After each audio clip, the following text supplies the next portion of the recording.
اور موٹے موٹے الفاظ کو آپ اپنی جو ہیں دلیل بنا کے بچوں کو پرووک کر رہے ہیں کہ جناب آپ کو شریعت اجازت دیتی ہے، آپ کو قانون اجازت دیتا ہے، آپ ایک انسان ہونے کے ناطے بالکل آزاد ہیں، آپ بالکل کسی کی پرواہ مت کریں اور نکل جائیں۔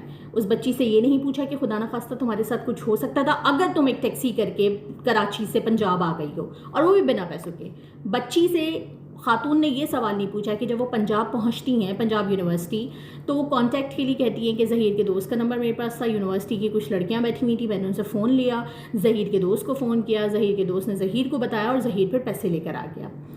پہلی بات تو یہ کہ اگر یہ بچی فجر کے ٹائم نکلی ہے تو پنجاب وہ پہنچی ہوگی رات میں یونیورسٹی کھلی ہوئی نہیں ہوتی، اور کھلی ہوئی بھی ہوتی ہے تو ایسے لڑکیاں کوئی باہر بیٹھی ہوئی نہیں ہوتی یونیورسٹی کے باہر، جیسے کہ عام طور پہ چھٹی کے وقت یا دن کے ٹائم پہ لڑکیاں لڑکے یونیورسٹی اسٹوڈنٹس باہر ہوتے ہیں۔ چلے اس بات کو بھی آگے بڑھا دیتے ہیں۔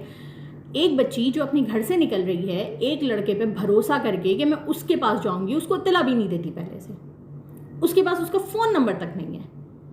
کچھ ہضم ہونے والی باتیں ہیں یہ سوچا جا سکتا ہے کہ ایسا پاسبل ہے۔ ہم اپنی کسی سہیلی کسی دوست سے ملنے کے لیے بھی جائیں تو اچانک نہیں جاتے، اس کو فون کر کے بتاتے کہ ہم آ رہے ہیں، یا چلیں اگر ہم اچانک بھی چلے جاتے ہیں اس کو سرپرائز دینے کے لیے یا کسی بھی وجہ سے کسی ایمرجنسی میں بھی چلے جاتے ہیں، تب بھی ہمارے پاس اس کی کچھ کانٹیکٹ ڈیٹیلز ہوتی ہیں۔ ایسے گھر سے کوئی بھی نہیں نکل پڑتا۔ اور بچی سے یہ نہیں پوچھا گیا کہ آپ کے ساتھ خدا نخواستہ کوئی حادثہ ہو سکتا تھا، ظہیر کو آپ نے چونکہ اطلاع نہیں دی تھی تو ظہیر ہو سکتا ہے کہ نہیں آتا۔ آپ کو اتنا بھروسہ کیسے تھا؟ سچی محبت کی گردان مسلسل اس انٹرویو میں خاتون بلاگر کرتی رہی، ذرا ان کو خیال نہیں آیا، ذرا انہوں نے معاملے کی نزاکت نہیں دیکھی، فضول قسم کی باتیں مسلسل وہ کرتی رہیں اس پورے عمل کو، جو کہ بالکل میں سمجھتی نہیں ہوں کہ صحیح ہے۔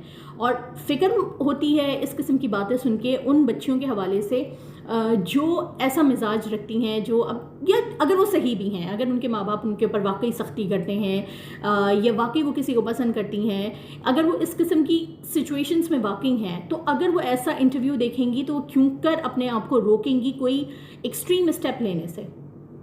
لیکن خاتون کی جانب سے کسی بھی قسم کی ان کو کنڈیم نہیں کیا گیا ان کے اس عمل کو۔ دوسرا یہ کہ خاتون ان کو مخاطب کرتے ہوئے کہتی ہیں ہماری کیوٹو سی بھابھی بھی یہاں بیٹھی ہوئی ہیں، مطلب بالکل شرم حیا ختم ہو گئی اس عورت کی، یہ کس قسم کی بچی کے ساتھ بات کر رہی ہے۔ ان سے پوچھ رہی ہیں ظہیر سے کہ آپ ہنی مون پہ کہاں لے کے جائیں گے؟ بالکل کوئی خیال نہیں ہے، کوئی بالکل احساس نہیں ہے آپ کو کہ اس کے ماں باپ دیکھ رہے ہوں گے، ان کے دل پہ کیا گزر رہی ہوگی۔ دعا نے کہا کہ مجھے سچی محبت ہو گئی تھی ظہیر سے، اس لیے میں اپنا گھر بار سب کچھ چھوڑ چھاڑ کے آ گئی۔ کس قسم کی سچی محبت ایک 15 16 17 سال کی بچی کو ہو گئی جس نے اپنے ماں باپ کی محبت کو بھلا دیا؟ ماں باپ کی محبت کو کوشچن کیا جا رہا ہے نا ادھر، گھر والوں کی محبت جو ہے نا اس پہ تو سوالیہ نشان اڑ گیا ہے کہ ماں جو ہے چھوٹی چھوٹی باتوں پہ مارتی تھی، باپ جو تھا گھر میں بیٹھا رہتا تھا، اور کیا کیا باتیں آ رہی ہیں کہ کرپٹو کرنسی کا کام کرتا تھا، آفس وغیرہ نہیں جاتا تھا، کوئی نوکری شوکری نہیں کرتا تھا۔ ٹھیک ہے بہت سارے ماں باپ ایسے ہوتے ہیں، لیکن اس کا کیا مطلب ہے کہ ماں باپ کو چھوڑ دیا جائے؟ دعا کا کہنا یہ ہے کہ ظہیر نے کہا تھا کہ میں رشتہ لے کر آؤں گا، میں نے اپنی امی کو بتایا تو انہوں نے مجھے بہت مارا۔ پہلی بات تو یہ کہ اگر کوئی بچی چھوٹی 15 16 سال کی 17 کی بھی آ کے یہ کہے کہ پب جی گیم کے تھرو ایک لڑکے سے میری دوستی اور محبت ہو گئی ہے اور میں اسے شادی کرنا چاہتی ہوں، تو پہلا ری ایکشن ماں باپ کی جانب سے کیا ہوگا؟ عمومی طور پہ پٹائی کا ہی آپشن ہوگا۔ لیکن چلیں بہت سارے ماں باپ ایسے بھی ہوتے ہیں جو سچویشن کو سمجھ لیتے ہیں، وہ بچوں کو پیار سے سمجھاتے ہیں۔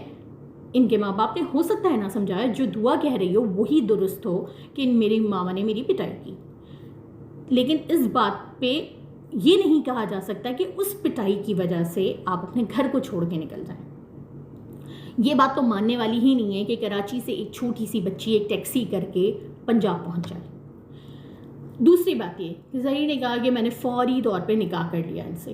ظہیر نے کیوں نکاح کر لیا؟ مطلب اس نے اپنے ماں باپ کو بتایا تو اس کے ماں باپ میں تھوڑی بھی اخلاقی جرت، کوئی شرم کچھ نہیں تھا کہ اس کے ماں باپ کو فون کرتے بچی کے اور کہتے کہ آپ کی بچی جو ہے وہ ہمارے یہاں آ گئی ہے۔ عزت دار لوگوں کے کیا یہ طریقے ہوتے ہیں کہ کراچی سے کوئی لڑکی آپ کے گھر اچانک آ دھمکے اور آپ پکڑ کے اپنے بیٹے کے ساتھ نکاح کروا دیں، کچھ نہ پوچھے، جبکہ آپ جانتے ہیں کہ اس کے ماں باپ جو ہے راضی نہیں ہوں گے؟ کوئی خوف بھی نہیں آیا، شرم حیا تو چھوڑ دیں، کوئی خوف بھی نہیں آیا کہ اس کے ماں باپ جو ہیں ایک واقعہ مقدمہ درج کروا سکتے ہیں۔ اس قسم کے انٹرویوز اگر ہوتے رہے مزید اور ان کو کنڈیم نہیں کیا گیا، میں نے اپنا اخلاقی فرض سمجھا کہ میں ان خاتون بلاگر کو کنڈیم کروں، ان کو یہ کہوں اپنی طرف سے کہ اس قسم کی چیزوں کو گلوریفائی نہیں کیا جاتا۔ یہ ایسی چیزیں نہیں ہیں. تو خدارہ میری آپ سبھی سے، ان تمام ہی یوٹیوبر سے گزارش ہے، ان تمام ہی لوگوں سے گزارش ہے کہ چلیں، اگر آپ دعا کے ماں باپ کو بہت غلط بھی سمجھ رہے ہیں اور آپ سمجھتے ہیں کہ واقعی اس کے ماں باپ اتنے ظالم تھے کہ وہ گھر کو چھوڑ ہی دینا چاہیے، تو کیا پتہ وہ ہوں بھی. وی کین ناٹ سے اینی تھنگ، ہو سکتا ہے وہ ہوں بھی، وہ بہت برے ماں باپ ہوں، وہ ماں باپ کے طور پہ بہت اچھے لوگ نہ ہوں. لیکن کیا ایک ہمارے ملک میں، ہمارے معاشرے میں، جہاں ٹرینوں میں خواتین جاتی ہیں تو ان کے ساتھ گینگ ریپ ہو جاتے ہیں، موٹر وے پہ کوئی فارنر عورت شادی شدہ بچوں والی جاتی ہے تو اس کا گینگ ریپ ہو جاتا ہے، آپ سمجھتے ہیں کہ اس طرح لڑکیوں کو گھروں سے باہر نکل جانا چاہیے؟ تو بجائے اس کے کہ آپ ان کو کنڈیم کریں، آپ اس سارے پروسیس کو جو دعا کی جانب سے اگر کیا گیا ہے تو آپ اس کو گلوریفائی کر رہے ہیں. اور خدا را اپنے آپ کو جرنلسٹ کہنا بند کر دیں. جرنلسٹ ایک پوائنٹ نہیں رکھتا ہے، پوائنٹ آف ویو دونوں سائڈس کا لیتا ہے، سوال کرتا ہے. مجھ سے اگر کوئی کہے کہ کراچی سے لاہور چلی جاؤ ٹیکسی میں نہیں جاؤں. مجھے اپنی عزت کی پرواہ ہے، مجھے اپنی جان کی پرواہ ہے. ہمارے ملک کے حالات ہی نہیں ہیں ایسے.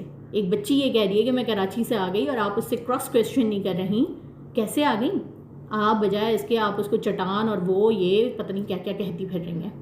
تو اس قسم کے امیچور انٹرویوز میں سمجھتی ہوں نوٹس لینا چاہیے پیمرا کو، اور اس قسم کے انٹرویوز کو بین کرنا چاہیے. لوگوں کو تنبیہ کرنی چاہیے کہ اس قسم کی باتیں نہ پھیلائیں. اور ایک جامع شیرین کی بوتل بھی رکھ دی کہ ان کو جامع شیرین بڑا پسند ہے. مطلب مجھے سمجھ میں نہیں آ رہا کیا ہو رہا تھا انٹرویو میں، کیا تماشا کیا لگا ہوا تھا اس انٹرویو میں کہ وہ جامع شیرین رکھی ہوئی ہے وہاں پہ، دعا نے مجھے بنا کے دی ہے، دعا کو بڑی پسند ہے اور یہ ہے اور وہ ہے. وہ زنیرہ، میں اب نام لے ہی دیتی ہوں بلاگر کا، وہ کہہ رہی ہیں کہ برگر قسم کے بچے ہیں، پیزا برگر کھاتے ہیں اور بہت ان کی شان میں قصیدے پڑھ رہی ہیں. انہوں نے کہا کہ میرا تو 24/7 ان لوگوں سے رابطہ تھا. تو واقعی میں لگ رہا ہے آپ کی بہت زیادہ ایسوسیشن ظہیر کی فیملی سے تھی، جو آپ اتنا زیادہ ان لوگوں کی جو ہے نا طرفداریاں کر رہی تھی.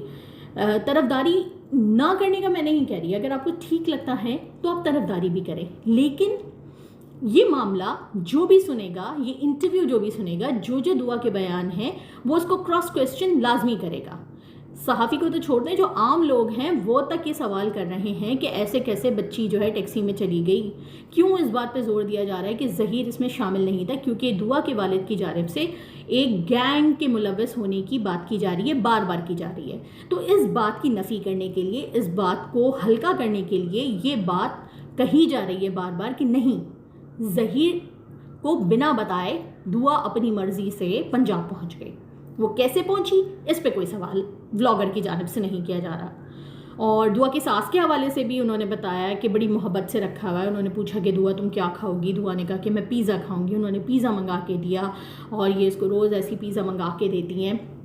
تو مطلب بہت ہی اچھی ساس ہیں. اور زنیرہ جو ہیں ان کو تو بہت پسند آ رہی ہے. میں تو کہہ رہی ہوں جو ظہیر کے بڑے بھائی ہیں اگر وہ شادی شدہ نہیں ہیں تو زنیرہ دیکھ لیں، ان کو اتنا اچھی فیملی ان کو مل جائے گی میرا تو خیال ہے، اور وہیں رہنا شروع کر دیں.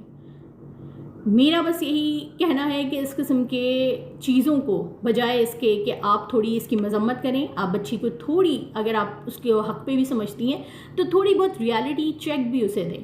اسے بتائیں کہ یہ اچھی باتیں نہیں ہیں. تم اس طرح اپنے ماں باپ کو تکلیف دے کے نکل آئی ہو، ان کو مسلسل جھوٹا بتا رہی ہو سکتا ہے کہ وہ جھوٹے ہوں، ہو سکتا ہے کہ وہ جو باتیں کر رہے ہوں کہ دعا نے ہم سے کہا کہ میں آپ کے ساتھ جانا چاہتی ہوں اور وہ بھاگے بھاگے گئے ہیں جج کے پاس کہ دوبارہ سے بیان حلفی لے لیں، لیکن جج صاحب نے لینے سے منع کر دیا. دعا نے منع کیا کہ میں نے ایسا کچھ نہیں کہا، میں نے کہا میں نہیں جانا چاہتی. ہو سکتا ہے بات ایسے ہی ہو، لیکن کیا ہم نے اس کے ماں باپ کی حالت نہیں دیکھی ہے؟ ہم نے دیکھا نہیں ہے کہ اس کی ماں احاطہ عدالت میں بے ہوش ہو گئی، اس کا باپ بھاگتا دوڑتا پھر رہا ہے. اور اگر اس کے ماں باپ کو یہ پہلے سے پتا تھا کہ بچی اپنی مرضی سے گئی ہے تو کیا وہ اتنا لمبا چوڑا اس معاملے کو لے کے جاتے؟ اپنی عزت بچا کے گھر میں بیٹھتے یا سڑکوں پہ نکل آتے، دھرنے دیتے؟ ایئرپورٹ پہ بیچارے کھڑے ہوئے اور حاجیوں سے درخواستیں کر رہے ہیں کہ بھائی میری بیٹی کی واپسی کے لیے دعا کی جائے، باحفاظت رہے وہ. اس کی ماں کا بھی انٹرویو آتا رہتا ہے، اس کے ابا کا بھی انٹرویو آتا رہتا ہے. تو آپ کو بچی کو کم از کم یہ تو بولنا چاہیے کہ بیٹا آپ نے اپنے گھر سے اس طرح سے نکل کے آئیں، ماں باپ پریشان ہوئے، ان کو تکلیف ہوئی، آپ کو ایسا نہیں کرنا چاہیے تھا. لیکن خاتون کی جانب سے ایسا نہیں کیا گیا، بلکہ ان کے اس امیچور ایکٹ کو بہت پروموٹ کیا گیا. ظہیر صاحب کے حوالے سے ظہیر نے کہا کہ میں 70 سے 80 ہزار روپے مہینہ کما لیتا ہوں. معذرت کے ساتھ لگتا نہیں ہے کہ وہ ایسا کرتا ہوگا، اتنا کماتا ہوگا، لیکن چلیں اگر کما لیتا ہے تو اچھی بات ہے. خوب تیار شیار ہو گیا، آج دعا کو بٹھایا گیا تھا اسی کے ساتھ میں اپنی ویڈیو کا اینڈ کرتی ہوں.